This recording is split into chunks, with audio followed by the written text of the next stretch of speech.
பிதா, குமாரன், பரிசுத்த ஆவியானவருடைய திரியேக திருநாமம் நம்மை காத்து வழிநடத்துவதாக. ஆமீன். கண்களை மூடி ஜெபம் செய்வோம். இறைவன் படைக்கும் புதிய உலகம் இயற்கை எழிலுறும். இறைவன் படைக்கும் புதிய உலகம் இயற்கை எழிலுறும்.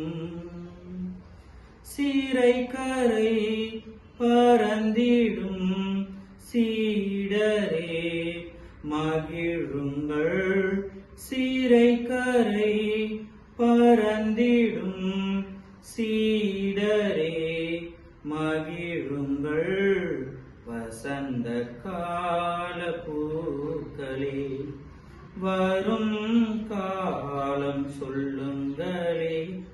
வாடி உதிரும் காலம் மாறும் வாச புதுமை வீசுங்களே. வசந்த கால பூக்களே. அன்பு நிறைந்த நல்ல ஆண்டவரே, நீர் கொடுத்த இந்த நல்ல நாளுக்காகவும் நல்ல தருணத்திற்காகவும் நன்றி படைக்கின்றோம். இந்த 40 நாட்கள், இந்த பாடுகளின் நாட்களிலே உம்முடைய பாடுகளிலே நாங்கள் பங்கு பெறவும், உம்முடைய பணிகளிலே எங்களை இணைத்துக் கொள்ளவும், இதை நாங்கள் பயன்படுத்திக் கொள்ள நீர் எங்களை வழிநடத்த வேண்டுமா என்பதில் வேண்டுகிறோம். இந்த தியானத்தை ஆசீர்வதியும் உம்முடைய கரங்களிலே ஒப்புக் கொடுக்கிறோம். பொறுப்பெடுத்துக் கொள்ளும், வழி நடத்தும். இயேசுவின் வழியாக ஜெபம் கேட்கிறோம் எங்கள் அன்பின் நல்ல ஆண்டவரே. ஆமென். மீண்டுமாய் இறைமைந்தன் இயேசு கிறிஸ்துவின் திருப்பெயரினாலே உங்களுக்கு வாழ்த்துதலையும் தோத்திரங்களையும் தெரிவித்துக் கொள்கின்றேன். நாம் இந்த 40 நாட்களை தவக்காலமாகவும் பாடுகளின் நாட்களாகவும் நாம் ஆண்டுதோறும் தியானித்து சிந்தித்து வருகின்றோம்.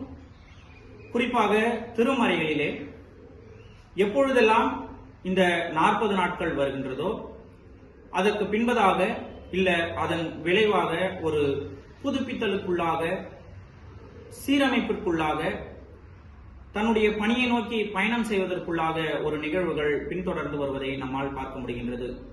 உதாரணமாக, நோவாவின் காலத்திலே 40 நாட்கள் மழை பொழிந்தது. அதன் பின்பதாக நாம் பார்க்கும் பொழுது மக்கள் ஒரு புதிய மனுக்குலமாக தன்னை உருவாக்கிக் கொள்வதற்காகவும் புதிய படைப்பிற்குள்ளாக உலகம் செல்வதற்கான ஒரு வாய்ப்பு இருந்தது. அடுத்தபடியாக மோசே சீனாய் மலையிலே 40 நாட்கள் உபவாசம் இருந்து 10 கட்டளைகளை ஆண்டவரிடத்திலிருந்து பெற்றுக் கொள்கின்றார். அதற்கு பின்பதாக பார்க்கும்போது அந்த 10 கட்டளைகள் மக்கள் தங்களுடைய வாழ்க்கையை எப்படி கடவுளுக்கு நேராகவும் ஒரு பொது சமாதானத்திற்கு நேராகவும் பொது அமைதிக்கு நேராகவும் வாழ வேண்டும் என்பதற்கான ஒரு வழிமுறையை தெரிந்து கொண்டார்கள். அடுத்ததாக நம்முடைய ஆண்டவராகிய இயேசு கிறிஸ்து 40 நாட்கள் நோன்பிருந்து அதற்கு பின்பதாக தன்னுடைய பணிகளிலே, பணித்தளத்தை நோக்கிய செயல்பாடுகளிலே தன்னை ஈடுபடுத்திக் கொள்வதை நாம் பார்க்கின்றோம். நம்முடைய வாழ்க்கையிலும் ஆண்டுதோறும் இந்த 40 நாட்களை நாம் தியானிக்கின்றவர்களாக இருக்கின்றோம். இந்த 40 நாட்களிலும் இந்த 40 நாட்கள் முடிந்த பின்பும் நம்முடைய வாழ்க்கையில் எப்படிப்பட்ட மாற்றத்தை நாம் ஏற்படுத்திக் கொள்கின்றோம், அல்லது நம்முடைய வாழ்க்கை எப்படிப்பட்ட மாற்றத்திற்குள்ளாக நம்மை கொண்டு செல்கின்றது என்பதையெல்லாம் நாம் சிந்தித்து பார்க்க கடமைப்பட்டிருக்கின்றோம். குறிப்பாக இந்த நாட்களை தவக்காலம் என்பதை காட்டிலும் பாடுகளின் நாட்களாய் சிந்திப்பதே நம்முடைய வழக்கமாக இருக்கின்றது. இயேசு கிறிஸ்து எப்படிப்பட்ட பாடுகளை மேற்கொண்டார், எப்படிப்பட்ட பாடுகள் பட்டார் என்பதை நாம் சிந்திப்பதும் இந்த காலகட்டங்களிலே நமக்கு இன்றியமையாததாக இருக்கின்றதை நாம் ஏற்றுக்கொள்ள வேண்டும். இயேசு கிறிஸ்து இயலாமையில் இருந்தவர்களின் இயலாமையை போக்கியதற்காகவும், அறியாமையில் இருந்த மக்களின் அறியாமையை போக்கி அவர்களுக்கு அறிவு தெளிவை கொடுத்ததற்காகவும், மக்களை இயலாமையிலும் அறியாமையிலும் வைத்தவர்களை எதிர்கொண்டதற்காகவும், அவர்களை ஆதிக்கம் செலுத்துகின்ற அதிகாரிகளிடத்திலே கோபம் கொண்டதற்காகவும் இந்த பாடுகளை மேற்கொள்ளுகிறவராய் இருக்கின்றார். எனக்கு அன்பான இறை மக்களே, நாம் இந்த காலகட்டத்தில் இந்த பாடுகளின் நாட்களிலே எப்படிப்பட்ட பாடுகளை கொண்டு நாம் பங்கேற்க போகின்றோம், எப்படிப்பட்ட பணிகளிலே நம்மை இணைத்துக் கொள்ளப் போகின்றோம், இயேசு கிறிஸ்துவின் பாடுகளில் நாம் பங்கேற்கின்றவர்களாக இருக்கின்றோமா? அவருடைய பணிகளிலே நாம் பங்கு பெறுகின்றவர்களாய் இருக்கிறோமா என்பதை நாம் சிந்தித்து பார்க்க வேண்டும். இந்த புரிதலை ஒரு திருமறை பகுதியின் வாயிலாக நாம் சிந்திப்போம். அது லூக்கா எழுதின நற்செய்தியின் புத்தகம் 16வது அதிகாரம் வசனங்கள் 19 30 வரை உள்ள பகுதி. இந்த திருமறை பகுதியிலே ஐஸ்வர்யவானும் லாசருவும் வருகின்ற நிகழ்வு நமக்கு கொடுக்கப்பட்டிருக்கின்றது. இந்த நிகழ்விலே நாம் பார்க்கும் பொழுது லாசரு ஆபிரகாமின் மடியிலும் ஐஸ்வர்யவான் நரகத்திலும் இருப்பதை இந்த நிகழ்வின் இறுதியிலே நம்மால் புரிந்து கொள்ள முடிகின்றது. இந்த பகுதியிலே ஐஸ்வர்யவான் நரகத்தில் இருப்பதற்கான காரணமாக கொடுக்கப்பட்டிருப்பது ஒன்றுதான் கண்டுகொள்ளாமை பாவம். இந்த பகுதியிலே ஐஸ்வர்யவானை குறித்து நாம் சிந்தித்தோம் என்றால், அவர் கடவுளுக்கு எதிரான செயல்பாடுகளில் தன்னை ஈடுபடுத்திக் கொண்டவராகவோ, விபச்சாரம் செய்தவராகவோ, பொய் சாட்சி சொன்னவராகவோ, அபகரிப்புகள் செய்தவராகவோ, ஏழை எளிய மக்களின் மீது தன்னுடைய அதிகாரத்தை செலுத்தி அவர்களை கஷ்டத்திற்குள்ளாக்கினார், துன்பத்திற்குள்ளாக்கினார் என்பதாகவோ கொடுக்கப்படவில்லை.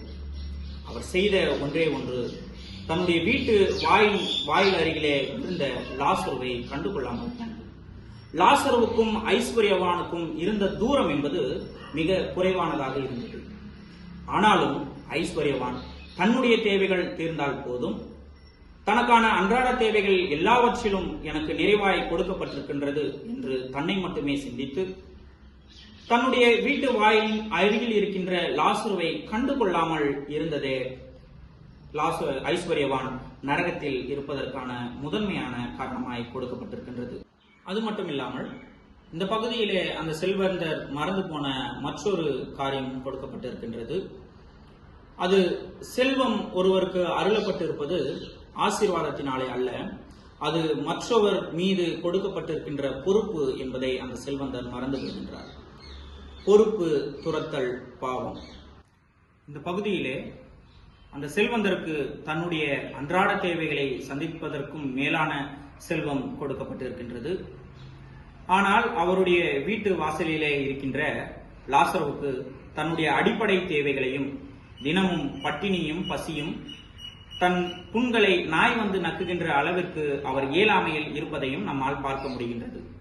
இந்த செல்வந்தர் தன்னுடைய வீட்டு வாசலிலே இருக்கின்ற அந்த லாசருவை கண்டுகொள்ளாமல் இருந்தது கடவுளுடைய பார்வையிலே பாவமாய் கருதப்படுகின்றது. இயலாமையில் இருந்த லாசருவை சென்று விசாரிக்காமல் இருப்பதும், நோய் நொடியில் இருந்த அந்த லாசருவை சென்று அரவணைத்துக் கொள்ளாமல் இருப்பதுமே செல்வந்தர் செய்த மிகப்பெரிய பாவமாய் கடவுளின் பார்வையிலே கருதப்படுகின்றது. அன்புக்குரியவர்களே, இந்த திருமறை பகுதியின் வாயிலாக நமக்கு 2 காரியங்கள் உணர்த்தப்படுகின்றது. ஒன்று கண்டுகொள்ளாமை, மற்றொன்று பொறுப்பு கொடுத்தல். இந்த 2மே ஆண்டவருடைய பார்வையிலே நரகத்திற்கு செல்வதற்கான கருத்தமைவுகளாய் எடுத்துக் கொள்ளப்படுகின்றது. எனக்கு பிரியமானவர்களே, லாசருக்களை அடையாளம் கண்டு கொள்ளுங்கள். இந்த தவ காலத்திலாவது தேவைகள் உள்ளவர்களை சென்று சந்தியுங்கள், வியாதியில் உள்ளவர்களை போய் சந்தியுங்கள். அது மட்டுமில்லாமல் நம்மால் லாசருவானவர்களை அடையாளம் கண்டு அவர்களை மீட்டெடுங்கள். நம்முடைய குடும்பங்களிலே சண்டைகளினாலும், மனஸ்தாபங்களினாலும், வீண் பேச்சுகளினாலும் நம்மால் அநேகர் லாசருக்களாக்கப்பட்டிருக்கின்றார்கள். லாசருக்கள் பிறப்பதில்லை, அவர்கள் உருவாக்கப்படுகின்றார்கள். பிரியமானவர்களே, லாசருக்களை கரம் பிடியுங்கள். அவர்கள்தான் நம்மை ஆபிரகாமின் மடியில் சேர்க்கின்ற வழிகாட்டிகள். பொறுப்பிலே பொறுப்புள்ளவர்களாய் நம்மை கடவுள் எதிர்பார்க்கின்றார். இயலாமையில் உள்ளவர்களுக்கான தேவைகளை சந்தியுங்கள், வியாதியில் உள்ளவர்களுக்கான இறைவேண்டலை ஏறிடுங்கள். Lent is a time to reconciliation. இப்படி பிரச்சனைகளினாலும் மனஸ்தாபங்களினாலும் பிரிந்திருக்கின்ற அநேக மக்களிடத்தில், நம்முடைய உறவினர்களிடத்தில் சென்று ஒப்புரவாகுதலுக்கான காலமாய் இந்த காலம் கொடுக்கப்பட்டிருக்கின்றது. மீண்டுமாய் இறுதியாக லாசருக்களை அடையாளம் கண்டு கொள்ளுங்கள், அவர்களின் கரம் பற்றி கொள்ளுங்கள். அவர்கள்தான் நம்மை ஆபிரகாமின் மடியில் சேர்க்கின்ற வழிகாட்டிகள். கடவுள் அநேக சந்தர்ப்பங்களை நமக்கு கொடுக்கின்றார். அதை பயன்படுத்தி கொண்டு அவரோடு கூட இறையரசில் பயணிப்போமாக. ஆமென். கண்களை மூடி வேண்டிக் கொள்வோம். அன்பு நிறைந்த நல்ல ஆண்டவரே, நீர் கொடுத்த இந்த நல்ல மறைவுரை சிந்தனைக்காக உமக்கு நன்றி செலுத்துகின்றோம். இந்த தவ காலத்திலே நாங்கள் ஒப்புரவாதலை நோக்கி பயணிக்கிறவர்களாகவும் லாசர்களை தேடி பயணிக்கிறவர்களாகவும் உம்முடைய பணிகளிலே எங்களை ஈடுபடுத்திக் கொள்ளுகிறவர்களாகவும் நாங்கள் இருக்க பரிசுத்த ஆவியானவரை கொண்டு நீர் எங்களை வழி நடத்த வேண்டுமாய் உம்மிடத்தில் வேண்டி கேட்டுக்கொள்கிறோம். எங்களோடு கூட பொறுப்பெடுத்துக் கொள்ளும். இயேசுவின் வழியா ஜெபத்தில் எடுக்கிறோம் எங்கள் அன்பின் நல்ல ஆண்டவரே. ஆமென். ஆமென்.